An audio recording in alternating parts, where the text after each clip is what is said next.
Il s'est passé quelque chose d'assez intéressant quand même en mer Rouge cette nuit. La frégate française Languedoc, que l'on voit là à l'image, a abattu 2 drones qui ont été lancés par les rebelles Houthis qui se battent au Yémen. Donc on a une carte de la zone là sur l'écran. Les Houthis sont des soutiens du Hamas palestinien qui est lui-même soutenu par l'Iran. Et c'est très clair tout cela dans les propos du porte-parole militaire de la rébellion Houthi, jugé par vous-même.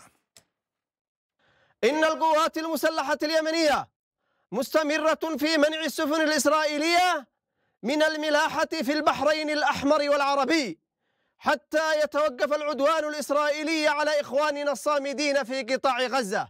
وتجدد القوات المسلحة اليمنية تحذيرها لكافة السفن الإسرائيلية أو المرتبطة بإسرائيليين بأنها سوف تصبح هدفا مشروعا في حال مخالفتها لما جاء في هذا البيان والبيانات السابقة الصادرة عن القوات المسلحة اليمنية. Le ton extrêmement martial de ce porte-parole de la rébellion Houthi. Alexandre Vautravers, vous êtes directeur scientifique du Centre d'histoire et de prospective militaire, entre autres choses. Bonjour. Ce qui se passe en mer Rouge, entendons-nous bien, je ne fais pas une fausse analyse en disant que c'est une conséquence directe de la nouvelle guerre israélo-palestinienne qui dure depuis 63 jours. On est bien d'accord ? Alors, bien sûr, vous avez tout à fait raison. En même temps, les conséquences s'empilent, c'est-à-dire que la situation au Yémen, c'est la conséquence de plus d'une dizaine d'années, disons, d'une situation qui a lentement pourri, qui a mal débuté, qui a ensuite pourri, dont on s'est désintéressé, on a fait semblant qu'elle n'existait pas. Et puis, pour ces rebelles qui sont en train de prendre le pouvoir sur l'ensemble du pays, eh bien, c'est une opportunité de revenir, si vous voulez, en tête d'affiche. Mais donc, est-ce que selon ce que vous pouvez savoir, monsieur Vautravers, quand on écoute tous les jours les oiseaux de mauvais augure qui disent que le conflit israélo-palestinien, qui pour le moment est concentré sur Gaza, pourrait s'aimer partout au Proche-Orient et dans la Corne, est-ce que ça pourrait démarrer par là-bas? Ou est-ce que les Houthis, finalement, ne sont pas assez gênants, ne sont pas assez dangereux pour pouvoir faire basculer le conflit dans une toute autre échelle? Alors, je n'ai pas de boule de cristal. Par contre, ce que je peux vous dire, c'est qu'il y a toute une série de pays, de puissances, voire de coalitions qui ont véritablement pour intérêt l'extension du conflit en Ukraine d'une part. Ensuite, puisque ce conflit a déjà produit, si j'ose dire, des conséquences au Proche-Orient, de faire étendre ce conflit à toute une région du monde. Donc, vous aurez bien sûr compris qui avait intérêt à cette extension des conflits. Et dans le même temps, on a beaucoup d'États qui sont très empruntés dans une situation très difficile. Je pense à l'Arabie Saoudite, je pense à la République islamique d'Iran, qui ne savent pas très bien. Bien sûr, leurs déclarations ces dernières années vont plutôt dans le sens d'une extension de ces conflits. Maintenant, il y a des réalités pragmatiques, matérielles, des intérêts qui sont plutôt d'éviter l'extension de ces conflits. Merci beaucoup, monsieur Vautravers. Bien entendu, vous restez avec nous dans les prochaines minutes parce qu'on vous entendra également avec intérêt sur toute la partie ukrainienne de notre débat qui va débuter dans quelques instants.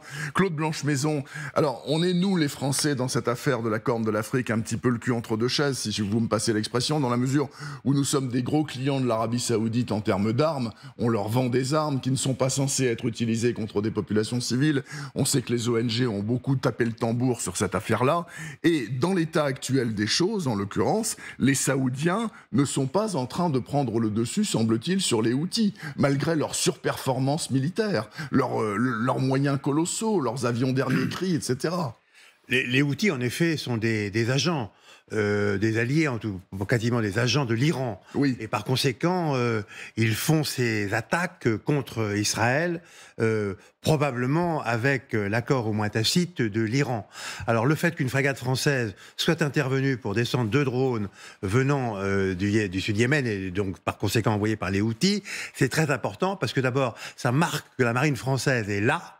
Il n'y a pas uniquement la marine américaine avec ses 2 porte-avions. Ils ont fait la même chose la semaine dernière. Exactement, exactement. La même chose, mais avec des moyens beaucoup plus considérables, puisqu'il y a 2 groupes navals qui protègent les porte-avions, naturellement.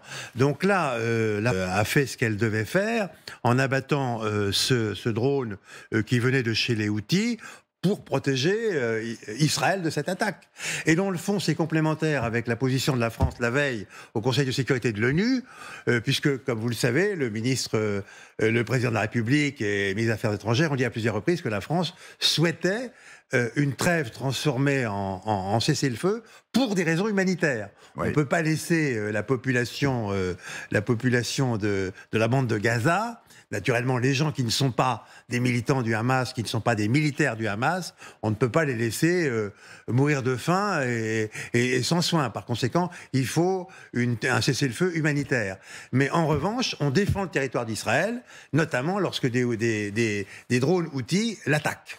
Alors, on défend aussi, Olivier Védrine, nos intérêts économiques, parce que cette zone-là, alors je sais, c'est pas le détroit de Bab el-Mandeb, c'est peut-être pas par là que passe l'essentiel des pétroliers, mais c'est le débouché du canal de Suez, finalement, au sud de la mer Rouge. Donc il y a énormément de bateaux qui transitent par ce coin-là. Devant Aden, 40% du trafic mondial se situe dans ce secteur maritime.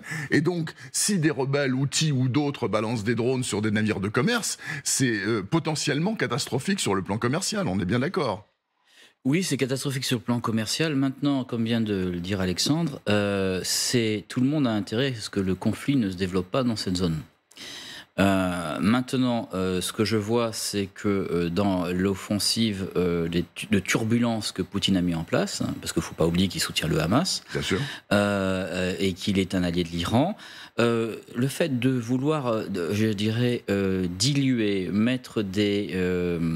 faire diversion sur d'autres théâtres, Afrique, Moyen-Orient notamment, c'est pour lui un bénéfice total. Là, moi, je vois plus, si vous voulez, une offensive, je dirais, de Poutine et de son système au niveau international qui fonctionne très bien.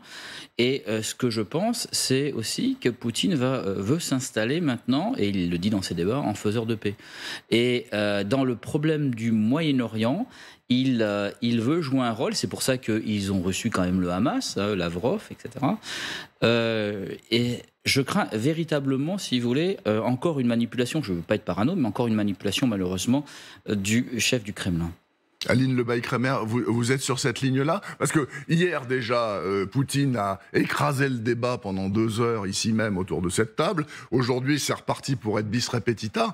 Apparemment, c'est le deus ex machina total de la grande diplomatie mondiale. Il est dans une phase extrêmement porteuse. Il est en train de gagner sur le terrain en Ukraine. On va en parler dans un instant. Et là aussi, vous voyez sa main? Indirecte, mais il y est.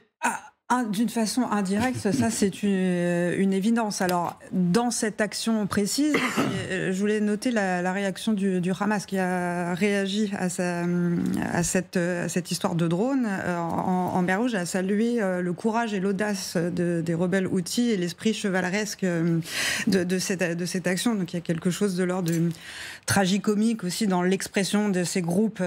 Si c'était pas aussi cruel sur le terrain, ça serait franchement comique. Après...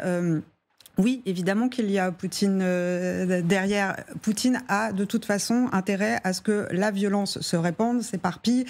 Toutes ces images de violence, toutes ces déclarations qui ne sont pas en réalité pas drôles, elles sont extrêmement violente, ça c'est bon pour lui. Ça dilue la tension, ça remonte d'un cran aussi l'ambiance du bruit de violence et cette forme de banalisation aussi. Plus il y en a finalement éparpillé partout. Qu'est-ce que va être le capital empathie à l'endroit des civils de Mariupol? Donc tout ça, de toute façon, ça va dans son sens, et y compris sur la scène américaine, qui est extrêmement cruciale et angoissante pour les Ukrainiens en ce moment. Ça dilue aussi, ça rend le jeu d'échecs politique interne encore plus compliqué sur la question du vote de l'aide à l'Ukraine. Donc tout ça, de toute façon, c'est dans son intérêt absolu et c'est voulu. Donc il ne faut pas s'engluer dans le complotisme. Il faut d'ailleurs lutter contre le complotisme. Le problème, c'est qu'au Kremlin, ça existe. Donc voilà. Donc c'est quand même quelque chose à entendre. Voilà, c'est des gens qui fonctionnent aussi comme ça. Et quand le Hamas est reçu plusieurs fois d'affilée à Moscou, quand on sait qu'il y aurait des liens quand même de livraison d'armes très concrètes avec au Hezbollah, on sait de façon assez claire et documentée les liens avec l'Iran. Donc tout ça, il y a un axe Alors, le Hamas dit de la résistance, d'aucuns diront terrorisme. Je suis plutôt pour cette voie-là, d'ailleurs. Houthis, Hezbollah, Hamas, Iran, Moscou, oui. Et ces gens-là ne nous veulent pas du bien. Et instrumentalisent la cause palestinienne à leur fin. Alexandre Vautravers, vous êtes toujours avec nous, j'espère, oui? Est-ce qu'on vous voit à l'écran? Oui. Alexandre Vautravers, puisque vous êtes toujours en ligne, je voudrais vous poser une question. Ça vous semble pas quand même paradoxal que M. Poutine vienne rendre visite à Mohamed Ben Salman il y a quelques jours en Arabie Saoudite? Ben Salman qui est en guerre contre les rebelles Houthis au Yémen. En gros, il soutient tout le monde à la fois, Poutine. C'est peut-être comme ça qu'il est très fort, j'en sais rien. Enfin, je sais pas. Vu de l'extérieur, on se dit qu'il est sur un fil en équilibre et que c'est un sacré équilibriste avec sa perche quand même, non ? Alors, ce que je peux vous répondre, c'est que nous ne sommes plus dans la période de la guerre froide, où vous aviez clairement d'un côté une alliance militaire et puis de l'autre une autre alliance militaire avec, disons, un clientélisme qui faisait que beaucoup d'armes étaient transférées, qu'un parapluie nucléaire était mis à disposition. Aujourd'hui, on n'est plus dans cette situation relativement claire, relativement simple de guerre froide. Vous avez effectivement deux pôles, ou peut-être plusieurs pôles. Certains parlent de monde multipolaire. Et puis, dans le même temps, vous avez toute une série d'États qui essayent de tirer leur épingle du jeu. Alors, j'ai évoqué deux de ces États. On pourrait parler de la Turquie, on pourrait parler du Pakistan, on pourrait parler de l'Inde. Aujourd'hui, il s'agit vraiment de négocier, d'une part, le meilleur pour ses intérêts, et puis sa meilleure position, sa position la plus cohérente dans ce système international quand même très complexe.